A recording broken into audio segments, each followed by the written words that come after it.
Hola, ¿cómo están? Bienvenidos a todos a un episodio más de Top Seniors. Mi nombre es Jan Galia y el día de hoy vamos a hablar sobre la transformación digital en el sector salud y la salud de la generación plateada.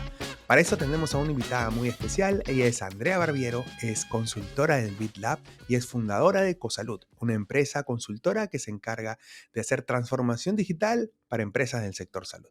Bienvenida, Andrea, ¿cómo estás? Gracias, Jan, ¿cómo estás?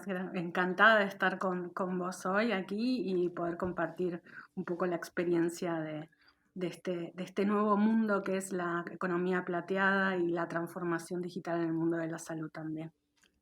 Muy bien, Andrea, ¿cuál crees que es tu mayor aprendizaje en estos últimos años sobre qué cosas puede prever una persona que está ahora en sus 40, en sus 50 para poder llegar de forma activa a los 60? Mirá, bueno, yo estoy justo en ese momento, ¿no? Tengo 45 años recién cumplidos hace la semana pasada, así que estoy estrenando justo la mitad, creo que de mi vida. Espero vivir hasta los 90 y un poquito más si me lo permite la vida, ¿no? Y creo que es importante, sobre todo una de las cosas que yo aprendí en este tiempo y de la mano de ser hija de dos personas adultos mayores con mucha energía, es que uno está bien mientras tiene proyectos, ¿no? Entonces es importante tener proyectos, que esos proyectos te permitan estar activo, estar vinculado con la sociedad y tener como siempre un propósito, ¿no? Entonces al final, cuando uno tiene un propósito en la vida, siempre busca la manera de estar bien, de sentirse bien. Entonces para esto, obviamente, no voy a entrar en dar recomendaciones médicas porque no lo soy, ¿no? Pero siempre es importante hacer actividad física, tener una buena alimentación y sobre todo trabajar mucho para mí, creo, en la salud mental, que es algo que hoy en día estamos viendo la importancia que tiene y que no le veníamos haciendo mucho caso hasta que la pandemia nos puso de frente una realidad en la que es tan importante la sociabilización y la relación con otros, ¿no? Esa soledad que vivimos durante la pandemia nos hizo dar cuenta de que es un tema, ¿no? Que tenemos que trabajar no solamente para las generaciones, digamos, de nuestras generaciones, sino también para los adultos y demás. Entonces, ese es uno de los temas que creo que más hay que abordar, ¿no? Aparte de la salud física, por supuesto, es la salud mental, que creo que es un gran reto que hoy en día y por delante tenemos que trabajar, sobre todo porque la salud mental también tiene implicaciones directas sobre otras enfermedades como el Alzheimer y demás, que son las grandes enfermedades de esta etapa de la vida, ¿no? Que es de la adultez mayor, ¿no? El otro día estábamos en un evento juntos, tú y yo, ¿te acuerdas? Y que hablábamos de estas adulteces menores, del medio, mayores, ¿no? Somos todos adultos y a dejar de poner un poco ese estigma sobre el adulto mayor, sino somos todos adultos y tenemos que buscar la manera de encontrar ese espacio para cuidarnos, ¿no? Ahora que mencionabas, Andrés, sobre la pandemia, creo que abrió una puerta a la reflexión a las personas sobre, oye, ¿qué tan actualizados están los sectores, no? Por ejemplo, el sector educación, ¿qué tan preparado estaba para un mundo digital o cuando teníamos que entrar a algo que parecía de película, ¿no? Lo de la cuarentena, no salir a las casas. Y en el sector salud, eh, ocurrieron dos cosas, ¿no? Por un lado, el sector tampoco estaba preparado, pero a diferencia de la educación que interactuaba con una generación bien digital, las personas que eran mayores de 50, 60, que de pronto no tenían tanta habilidad o tan- tanta cotidianidad con la tecnología, ocurrió que de pronto sus consultas médicas no podían salir y tenían que aprender en el mundo digital o reforzarlo. ¿Cómo vivió Ecosalud este, esta fase, ¿no? ¿Cómo fue primero con el sector salud y cuáles fueron las claves para poder fluir bien con las personas Silver para que puedan interactuar bien con sus médicos, con el tema de salud? Mira, ahí estas realidades dependen mucho de qué lugar estemos sentados, ¿no? Independientemente de los retos fueron completamente diferentes en Europa como en Latinoamérica, ¿no? Y sobre todo en base a las infraestructuras que habían montadas, eso hizo que se pudiese acercar, el acceso a la salud fuese más o menos ponible, ¿no? Una cosa, como por ejemplo, no sé, esto más o menos te lo cuento, ¿no? Pero nosotros en Europa, yo estoy en Europa, ¿no? En Barcelona, en España en particular, y muchas de las infraestructuras tecnológicas de los sistemas sanitarios ya estaban montadas. Por tanto, el onboarding fue mucho más rápido y mucho más certero, y los adultos ya estaban ciertamente un poco más acostumbrados a pedir cita online o a tener alguna telemedicina y demás, pero bueno, se fue acompañando en el camino a poder acceder. Latinoamérica tiene otras realidades, ¿no? Porque las infraestructuras son diferentes. Lo más importante es que casi todo el mundo tenemos un teléfono en la mano y de alguna manera se fueron pudiendo habilitar servicios de a poco para que las personas pudieran acceder a una asistencia en tiempo y forma, ¿no? Obviamente esto tiene un gran reto, pero que la pandemia nos puso en evidencia también, ¿no? De que los canales digitales, si no están pensados y analizados y creados para una experiencia de usuario del adulto mayor, puede ser bastante frustrante, ¿no? O sea, yo ahora mismo estoy en contexto con mi familia, con mis padres, y cuando tengo que entrar al banco con ellos, a mí me cuesta, ¿no? Y yo soy una persona muy tecnológica en la que tengo mi cabeza seteada tecnológicamente, y ahí te das cuenta de cuando un sistema no está pensado para que sea usable de una manera accesible para una persona mayor, ¿no? Entonces, en ese sentido, ahora tenemos que empezar, cuando trabajamos en tecnología, a pensar mucho en el abordaje de la usabilidad de las personas mayores, o de las personas que tienen determinadas capacidades diferentes a la que tiene el que lo está programando, ¿no? El que lo está pensando, ¿no? Porque al final, cuando uno desarrolla una tecnología, tiene que estar pensando no en las capacidades y habilidades que uno tiene, sino en aquellas que tiene el usuario final. Por eso es importantísimo en cualquier desarrollo y en cualquier proyecto tener a los usuarios on board, o sea, en el principio, desde el principio del diseño, del análisis y de la implementación de cualquier tecnología. Sean pacientes, sean adultos mayores, o sea, cualquier usuario tiene que estar incorporado dentro del principio de cualquier desarrollo de la tecnología. Por eso creo que también en este contexto nos dimos cuenta de que había mucha tecnología disponible en algunos contextos, pero que sea accesible no significa que sea usable, ¿no? Por tanto, hay que buscar ese espacio de mejorar en la usabilidad de muchos de los productos tecnológicos y digitales, para que los usuarios adultos silver, digamos, se sientan más cómodos para utilizarlos. Andrea, yo justo hablaba con Mariana Costa de Laboratorio el otro día y le decía, así como hay responsive design, debería haber algo como age design, ¿no? Es decir, cuando identifican que tu usuario, tú tienes más de 50 o 60, de pronto cosas como que el tamaño de la letra aumente, haya economía de cosas en la pantalla, es decir, que sea un diseño bien minimalista, botones más grandes, algo más intuitivo. Y tú nos comentabas esto de que cuando alguien programa no necesariamente está atravesando esta usabilidad. ¿Qué cosas has detectado, ya sea en página o en el mismo servicio, en la interacción, que son fundamentales cuando interactuamos con alguien Silver?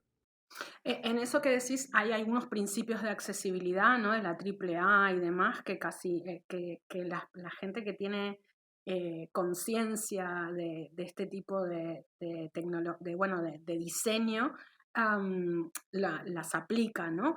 Y creo que es importante, y por ejemplo, una de las cosas que yo te digo con esto que te contaba del banco con mis padres, veía en otros contextos, en alguna gente que lo hace bien, ¿no? En que te ponen determinadas opciones en las que vos puedas acceder a ver las funcionalidades de cualquier plataforma mínimas, ¿no? Y esto te acordás que los teléfonos lo hacen, ¿no? Vos podés tener, nada, 4 funcionalidades en un teléfono, que es llamar, a contactos y poco más, que tiene que ver con pensar en la usabilidad de la tecnología para aquellos que la están utilizando, ¿no? Entonces ahí creo que hace falta hoy en día empezar a trabajar mucho más sobre esto. Yo conozco iniciativas en Argentina, por ejemplo, en la Universidad del Centro, que tienen un diplomado de usabilidad y que son bastante conscientes en relación con el tema del adulto mayor, o hay algunas iniciativas que tienen que ver con el acercamiento de la tecnología a los adultos mayores, como Silvertech, una iniciativa que también está aquí en Argentina, y hay muchas otras iniciativas en el mundo que acercan un poco a la tecnología al adulto mayor, ¿no? Entonces, ahí creo que tenemos un reto en el sentido de que no solamente los programadores o la gente que hace que se pone a desarrollar estas tecnologías tienen que estar eh, formados y entender de que esa tecnología tiene que ser usable y accesible. Y en salud lo mismo, ¿no? Al final, crear tecnologías que sean de fácil acceso, que yo hay algunas tecnologías de colegas míos que han creado a través de inteligencia artificial con una foto directamente, poder sacar una foto al displayer de cualquier dispositivo médico, que esos datos sean directamente utilizados y subidos a una plataforma para que puedan ser leídos por los profesionales, sin evitando tener que usar el Bluetooth, que tú sabes que siempre funciona bastante mal, ¿no? Y todo ese tipo de cosas que son poner a favor la tecnología de la usabilidad y el acceso de las personas, ¿no? Tener que hacer las cosas lo menos complicadas posibles y la tecnología lo permite, ¿no? Entonces es buscar ese tipo de tecnologías que acerquen al adulto mayor a, al uso en diferentes contextos. En salud, yo creo que es un contexto en que la pandemia ha ayudado a través de la telemedicina, de la asistencia online o de el acceso a tener una cita online o sacar un turno online, que esto hace 10 años atrás nos parecía como ciencia ficción, ¿no? Y ahora hace 3 años atrás casi todo el mundo tiene en su teléfono la manera de sacar una cita con más o menos dificultad, pero la dificultad siempre tiene que ver no tanto con las habilidades de las personas, porque las personas aprendemos bastante rápido, sino con lo complejo que nos lo ponen desde el otro lado, ¿no? Por tanto, creo que ahí tenemos que tener un reto importante. Y ahí en Cosalud, por ejemplo, cuando ustedes interactúan y dan consultoría a los centros de salud, digamos, ok, clínicas, hospitales, yo tenía, una vez trabajé con un consultor que nos decía, mira, en cuanto a mejoras debes de dividirlas en mejoras costosas y mejoras no costosas, ¿no? Para empezar de pronto con las no costosas, o ya no sea tanto tema de debate. ¿Qué cosa ves tú, Andrea, en las clínicas y hospitales que pueden hacer transformación digital en la categoría no costosa, que sea algo práctico y que podrían implementar en el corto plazo? Justamente es eso, o sea, crear nuevos canales. Casi, hoy en día ya casi todos los hospitales o clínicas o centros médicos, hasta centros médicos pequeños y consultas privadas de médicos se van digitalizando con muy poco, ¿no? Con poner acceso a generar un turno online y no hay que ir a buscarse grandes tecnologías. Hoy en día WhatsApp y otras plataformas de comunicación resuelven muchas de las necesidades. Entonces, para mí lo más importante siempre es probar rápido, testear rápido con una tecnología disponible y luego ya buscar algo que solucione mejor el proceso y la necesidad que tengamos, ¿no? Pero lo primero es testear, ¿no? Y con la tecnología disponible. Por tanto, todas las plataformas de comunicación hoy en día son bastante rápidamente accesibles y es las que hay que utilizar como para traerse a las personas a nuestro entorno, ¿no? Siempre digo, para mí lo más importante es ir donde la gente está y no tratar de traerte la gente donde tú quieres estar, ¿no? Porque al final así es como complicas un poco la situación, ya lo traes a donde tú estás y como el WhatsApp o estas tecnologías son relativamente fáciles de acceder, eh, es una manera. Esto tiene sus retos y sus complicaciones, ¿no? Si hablamos de temas de datos y demás, datos sensibles y demás, tenemos que crear esas carreteras o esas infraestructuras tecnológicas que permitan resguardar esos datos para no poner en riesgo a la persona en otros contextos. Pero para temas bastante poco sensibles como es el acceso a un turno y demás, creo que es una manera rápida de poder hacerlo. Después, obviamente, todo lo que es la información clínica y el acceso a información clínica sí que tienen que crearse tecnologías o tienen que implementarse tecnologías que resguarden esos datos y que respondan a los estándares internacionales en este contexto, ¿no? En cuanto a las consultas médicas, a las citas online, ¿ok? Una vez que ya tenemos la cita, ¿en qué especialidades has visto que la telemedicina funciona muy bien? Porque de pronto trae ventajas, ¿no? Como que un familiar te puede acompañar también a la consulta, no necesariamente puedes seguir en el trabajo, pero puedes darte un espacio, o haces trabajo remoto, pero puedes acompañar a los padres. ¿Qué es lo que has podido ver ya entrando al campo de la teleconsulta en sí? El despliegue ha sido casi en todas las especialidades, ¿no? Hay especialidades que requieren de la asistencia presencial, ¿no? Porque requieren, la telemedicina no reemplaza la relación médico-paciente en un contexto de cercanía, ¿no? Porque hay algunas patologías o algunas especialidades que requieren de poder tocar al paciente, de poder verlo y demás. Entonces, no todo es susceptible de hacerse telemedicina. Yo, por ejemplo, considero que las primeras visitas sí que tienen que ser presenciales, pero luego para lo que es seguimiento de determinadas patologías crónicas como hipertensión, diabetes y demás, se pueden hacer de manera sucesiva, de una manera tecnológica o a través de la telemedicina, porque generalmente se consta de seguir los parámetros, ¿no? Y al final, al seguimiento de los parámetros puede ser hasta de una manera no síncrona, asíncrona, en el sentido de que el profesional puede observar cómo está un Tus determinado parámetro, triglicéridos. tu tensión, Ujú. claro, o tu tensión o tu glicosilada, ¿no? Y buscar la manera de seguirte sobre esos datos y poder tener una conversación con el paciente o con la familia del paciente. Hay veces que también puedes tener esa conversación con un grupo familiar, con la hija o con el mismo adulto mayor, de una manera síncrona, sin requerir de que tome una cita para ir a llevarle el papel o ir a llevarle el cuadernito con los resultados, sin que eso genera tiempo, dinero, ¿no? Porque los desplazamientos y demás en determinadas realidades en sistemas sanitarios tal vez se tienen que hacer horas de viaje para poder acceder y llevar los resultados de una determinada estudio, ¿no? Y eso hoy en día con la telemedicina lo resolvemos de una manera mucho más rápida, ¿no? Ujú. Y es verdad eso que dices, porque hay, ya desde un tema social, hay áreas rurales, por ejemplo, muy alejadas, que sería una gran ventaja poder tener mayor difusión, mayor infraestructura a nivel tecnológico para poderte atender con médicos que puedan estar en algún lugar lejano, como tú dices, 2 o 3 horas o incluso 2, 3 horas de vuelo, pero tienes estas consultas con los médicos, ¿verdad? Sí, no, y sobre todo esto que decimos, ¿no? En Latinoamérica, particularmente, la concentración de los profesionales se dan en las grandes urbes, ¿no?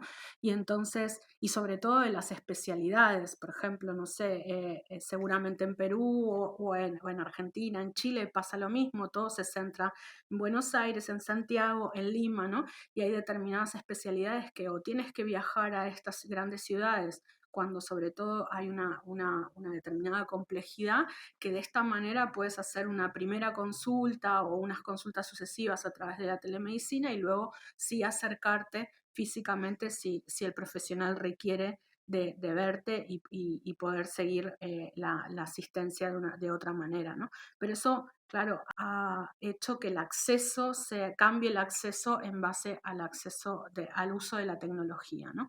Pero sobre todo, vuelvo a repetir, esa tecnología tiene que ser usable, ¿no? Tiene que ser fácil de acceder porque también en la telemedicina tiene sus propios retos, ¿no? O sea, el hecho de las conexiones, la parte de la conectividad, y hay algunas cosas que también los profesionales y los mismos pacientes o las mismas personas tenemos que ir acostumbrándonos a que puedan, a cómo se da la relación médico-paciente es diferente, ¿no? Entonces, todo eso son retos que tenemos que ir abordando poco a poco. La pandemia nos puso de cara salir corriendo a hacer cosas que tal vez algunos no sabíamos, algunos no sabían hacer y vamos a ir aprendiendo. Ahora nos solucionó y nos permitió poder dar un recurso que de otra manera hubiese sido mucho más difícil, pero ahora tenemos que replantearnos y repensar cómo tiene que ser la telemedicina a partir de ahora.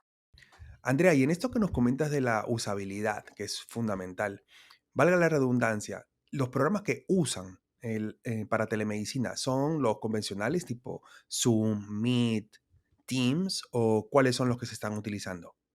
No, en telemedicina hay plataformas especializadas que pueden utilizar tecnologías de este tipo de plataformas que comentás, pero siempre hay como un resguardo de la información porque estamos hablando de datos sensibles, ¿no? Los datos de salud son los datos más sensibles por encima de los bancarios.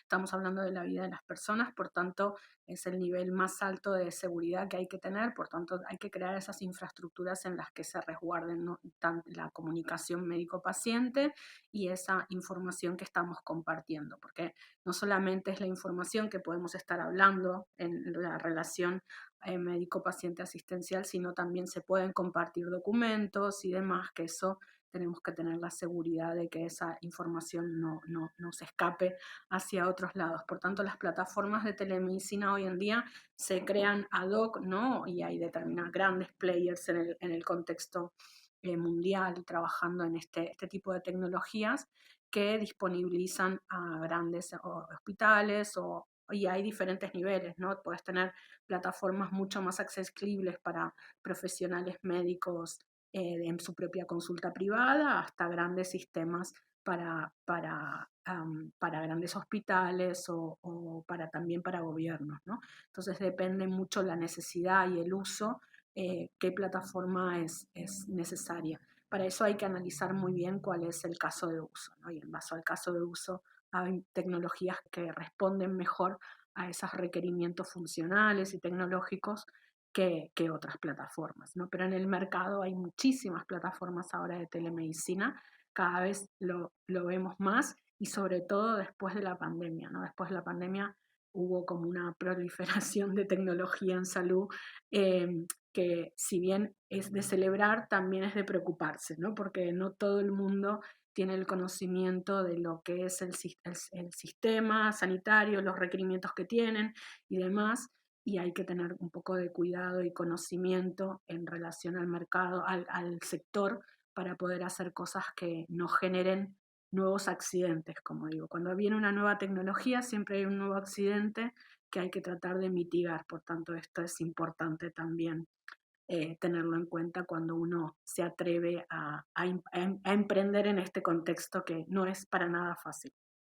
Y ahí es el rol, creo, donde las consultoras como Cosalud cumplen un papel fundamental, ¿no? Que te puedan armar un plan de expansión, de escalabilidad, cuáles son las que funcionan bien, las experiencias de uso que han tenido también de parte de los pacientes.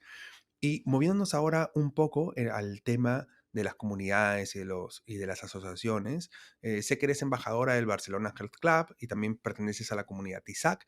No sé si nos puedes comentar un poco cuáles son las movidas más importantes que están ocurriendo en estas organizaciones en pro de un envejecimiento activo, de una vejez saludable, activa, positiva. Sí, mira, el Barcelona Health Hub es un hub que se creó en el 2018 alrededor de un grupo de empresas y de militantes de la salud digital, en el cual se empezó a crear dentro de un antiguo hospital en Barcelona, el antiguo hospital de Sant Pau, se empezó a crear ahí un ecosistema de empresas, hospitales y demás que estuviesen interesados y enfocados en generar esta innovación tecnológica en salud. Hoy en día hay muchas de estas iniciativas, TISAC también es una iniciativa que hemos creado en Latinoamérica con esta enclave latinoamericana, porque las realidades y necesidades de Europa no tienen nada que ver con las latinoamericanas, ¿no? En el sentido de cuáles son los habilitantes, cuáles son los dolores. Hay diferentes realidades que hay que tener en cuenta, pero sí lo que proponemos en las dos iniciativas es generar esos espacios de colaboración, de comunidad, de validación de esa tecnología y de generar esas infraestructuras necesarias para poder emprender o para poder generar este nuevo mundo tecnológico alrededor de la salud, que no es lo mismo que otros sectores en los que las cosas van un poco más A, B más C, ¿no? En el contexto de la salud tiene unos tiempos, unos requerimientos mucho más extensos y muchos más cuidadosos. Entonces, eso es lo que queremos crear en estas iniciativas. TISAC es una organización sin fines de lucro que hemos creado hace 2 años desde Argentina para el resto de Latinoamérica y dentro de nuestros objetivos está, por supuesto, observar cómo la tecnología es accesible para diferentes colectivos más vulnerables, ¿no? Entonces, el adulto mayor o las vejeces están dentro de ese contexto, pero no solamente eso, porque cuando hablamos de Silver Economy, no solamente hablamos de aquella parte de la población que es dependiente o que necesita de cuidados, sino que también aquella parte de la población adulta mayor que tiene otras necesidades en cuanto de ser más activos y ese envejecimiento activo y positivo, no tanto la parte más negativa o más dependiente que tiene la parte de salud, que hay veces que siempre nos ponemos en el foco de los cuidados de la dependencia y del adulto mayor dependiente, ¿no? Hay un gran mundo de adultos mayores no dependientes con necesidades en salud, con necesidades de seguimiento y de una vejez más activa, que también creo que ahí hay un gran futuro en cuanto al emprendimiento y al desarrollo de nuevas tecnologías, ¿no? Por lo menos yo creo y lo veo, hay muchos adultos alrededor mío que son de esta categoría de adultos que son independientes, que no requieren de cuidados por el momento y que sí tienen necesidades de acceso más rápido a servicios de salud o desde otras necesidades que hoy los sistemas y la tecnología no están observando del todo. Entonces ahí creo que vaticino que hay un espacio para crear cosas nuevas y promover esa adultez o ese envejecimiento más activo. Y en cuanto al cuidado de la salud, ¿cuáles crees que son los principales cambios que van a haber en los próximos 5 o 10 años? En este sentido, creo que lo que más tenemos reto tiene que ver en este nuevos modelos de cambio de los cuidados, ¿no? Al final, hoy en día, nuestra generación, la nuestra, no estamos tan estamos conceptualizados con el cuidado de nuestros adultos mayores, pero las generaciones siguientes, nuestros hijos y demás, ya no están pensando en qué nos van a cuidar, ¿no? Por tanto, ahí va a haber un cambio significativo en el modelo de cuidado, ¿no? Y sobre todo porque hay generar nuevos modelos de cuidados, no sé, las residencias, los cuidados domiciliarios, la atención de salud de una manera más ad hoc, ¿no? O sea, generar nuevos modelos, cambios en cómo se provee la salud, ¿no? Y sobre todo porque básicamente vivimos muchos más años, la pirámide poblacional se gira, ¿no? Vivimos muchos más años, vivimos tal vez con más comorbilidades y más enfermedades crónicas y eso hace que generemos mucho más gasto en los sistemas sanitarios y hay que repensar el modelo en el que estamos, que hasta hoy en día es hospital centrista, modelo a pensar en el que la salud tiene que ir a las casas de las personas, ¿no? De los adultos mayores y demás. Por tanto, aquí hay muchísimas tecnologías que son necesarias disponibilizarlas. Y después otra de las cosas que hablamos, que parece ciencia de ficción, pero hay películas, yo hace muy poco vi una que se llama Mi amigo Frank o algo por el estilo, que es una película de un robot que cuida a un adulto mayor, ¿no?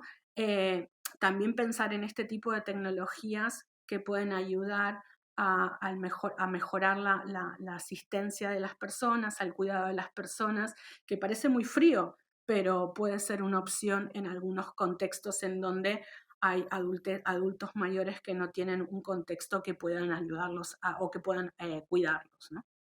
Ujú. Nosotros en Fundación Romero siempre vemos con mucho detenimiento cuáles son las iniciativas a nivel salud. Por ejemplo, el BitLab fondea también un proyecto muy importante como AnaCare en México. Y en cuanto a cuidadores de salud, ¿ya? De los adultos que ya tienen más de 60 años, ¿qué cosa un cuidador novato no ha aprendido aún que un cuidador que ya tiene experiencia de 5 o 10 años ya sabe? Es decir, porque a veces el cuidador de los adultos es uno mismo, un mismo familiar y tal. Pero de pronto, ¿cuáles crees que pueden ser esos aprendizajes que aún no ve un novato y que sí ve uno con más experiencia? Si quieres a nivel de habilidades blandas, de approach con las personas, darles un espacio, no lo sé. Sí, creo que justamente en la iniciativa que comentabas vos de Anaker y hay muchas otras plataformas también que vinculan la formación de formar a los cuidadores, ¿no? En este reto del cuidado. Cuidado es complejo. y generalmente el cuidado hasta ahora ha tenido, ¿no? Una carga muy importante en las mujeres, por tanto también eso es importante empezar un poco a cambiar esa perspectiva. Al que ha tenido la suerte o la experiencia de tener que cuidar a una persona mayor, al final tienes que tener mínimo 3 personas cuidándolo durante las 24 horas y eso genera una complejidad bastante importante en la logística, en los tiempos y después en el cuidado del adulto en sí, ¿no? Lo que vemos hoy en día es que, claro, si tenés un cuidador para 5 o 6 personas, en algunos contextos como pueden ser las residencias, es muy difícil que puedas cuidar a alguien con el foco que se necesita, ¿no? Entonces hay que generar esas habilidades blandas, como decís vos, además de las habilidades que tienen que ver con la gerontología, ¿no? Más clínicas y médicas, en el escuchar, el promover el acceso, digamos, a mejor determinadas habilidades cognitivas y demás, pero es importante generar esa formación y generar ese trabajo como un trabajo digno eh, y bien expectado, porque hasta hoy en día los cuidados o los hacen las mujeres dentro de los contextos de las familias o generalmente son cuidadoras no profesionales y mal remuneradas en algunos contextos, ¿no? Entonces eso también tiene un gran reto, lo que tiene que ver en la regularización y fomentar este tipo de trabajo como un trabajo a seguir y hacer dentro de los contextos de formación que se requieren.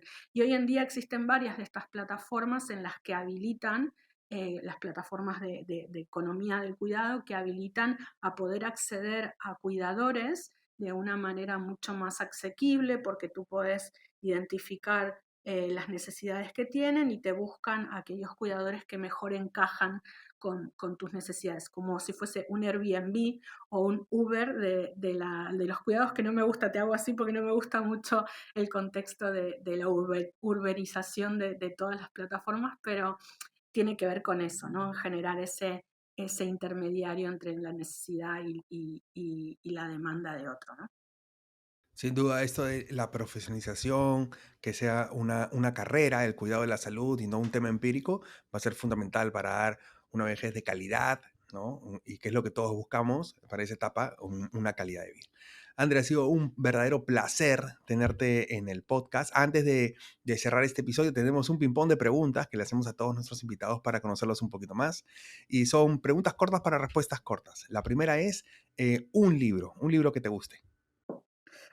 Ahora estoy leyendo Aldous Huxley, El mundo feliz, nuevamente después de muchos años en el que em, nos planteaba una distopía de un mundo tecnológico que hoy en día ya estamos ahí. Ahora, un referente o speaker que te motive, que te llene de energía. Sí, pero en este contexto en particular, Miriam de Paoli creo que es una de las personas que más disfruto de escuchar. Yo estoy aprendiendo en este contexto del envejecimiento activo, de la Silver Economy, hace más solo 5 años que estoy investigando sobre el tema y haberla encontrado fue un gran hallazgo. Sí, es muy querida para todos aquellos que desean escucharla. También tenemos un episodio que se los dejamos en el enlace de este episodio con Miriam, que es una trome, como decimos aquí en Perú. ¿Qué fue lo último, Andrea, que aprendiste y que te inspiró a seguir capacitándote? Yo creo que lo que aprendí es que en este contexto hace muy poco, que la vida es muy corta y que hay que disfrutarla con mucho ímpetu y sobre todo que es importante pasar tiempo con los adultos mayores porque tienen una gran riqueza de conocimiento que nos vamos a llevar. Y es importante también esto, ¿no? De generar nuevas tecnologías que permitan el acceso no solo a salud, sino a todos los servicios para cuando uno va envejeciendo, que nosotros ya vamos para ese camino y ya nos toca más de cerca, ¿no? Perfecto. ¿Qué autoconsejo le darías a la Andrea de hace 10 años? Que lo hizo muy bien, que siga por ahí, que iba muy bien por el camino en el que estaba y que, bien, felicidades por Ok. eso. Eso, André. Buenísimo. ¿Qué actividad o hobby te ayuda a desconectarte del trabajo o del estrés? Me gusta mucho la vida social. Soy bastante sociable y pasar tiempo con amigos y disfrutar de una buena cañita, como se hacemos en España, y unos buenos pinchos siempre vienen bien. Excelente. Como peruano tengo que preguntarte esto, ¿cuál es tu plato peruano favorito? Ah, bueno, a mí me encanta el ceviche, obvio, total. Qué rico, qué rico. ¿Cuál es la lección de vida más importante que has aprendido hasta ahora? Lo que te dije al principio del podcast, mientras tengamos proyectos, todo por delante está por hacer. Cuando ya no tenemos proyectos, ya la vida se deja de tener sentido. Por tanto, proyectos, todo el tiempo proyectos. Genial. Por último, André, si pudieras adquirir un superpoder por un día, ¿cuál sería y por qué? Wow, wow. Creo que me gustaría tener la capacidad de escuchar mucho más de lo que escucho, ¿no? Poder entender mejor las necesidades del otro a través de la escucha activa y tener un oído biónico. Genial. Y para todos aquellos que han tenido el oído biónico en este episodio, gracias, André, por todos los consejos, toda la experiencia que has compartido con nosotros. Ha sido muy enriquecedor y ha sido un verdadero placer tenerte en el podcast en Top Seniors. Espero que la hayas pasado bonito. Ideal. Gracias, Jan, por esta oportunidad. Ha sido un momento espectacular y les aconsejo al resto a seguir escuchando este podcast que vale la pena. Muchísimas gracias a todos aquellos que nos han escuchado. Gracias por estar hasta aquí en este episodio. Les dejamos los enlaces tanto de Cosalud como de Andrea en LinkedIn, en sus redes sociales. Y si les ha gustado este episodio, denle like, déjenos un pulgar arriba, compártanlo con sus amigos y síganos para más episodios y enterarnos más sobre la generación plateada y esta economía en nuestras redes sociales, en Apple Podcasts, en Google Podcasts, en YouTube también. Ha sido un verdadero placer. Esto es Top Seniors de Fundación Romero y gracias por seguirnos hasta una próxima oportunidad. Hasta luego.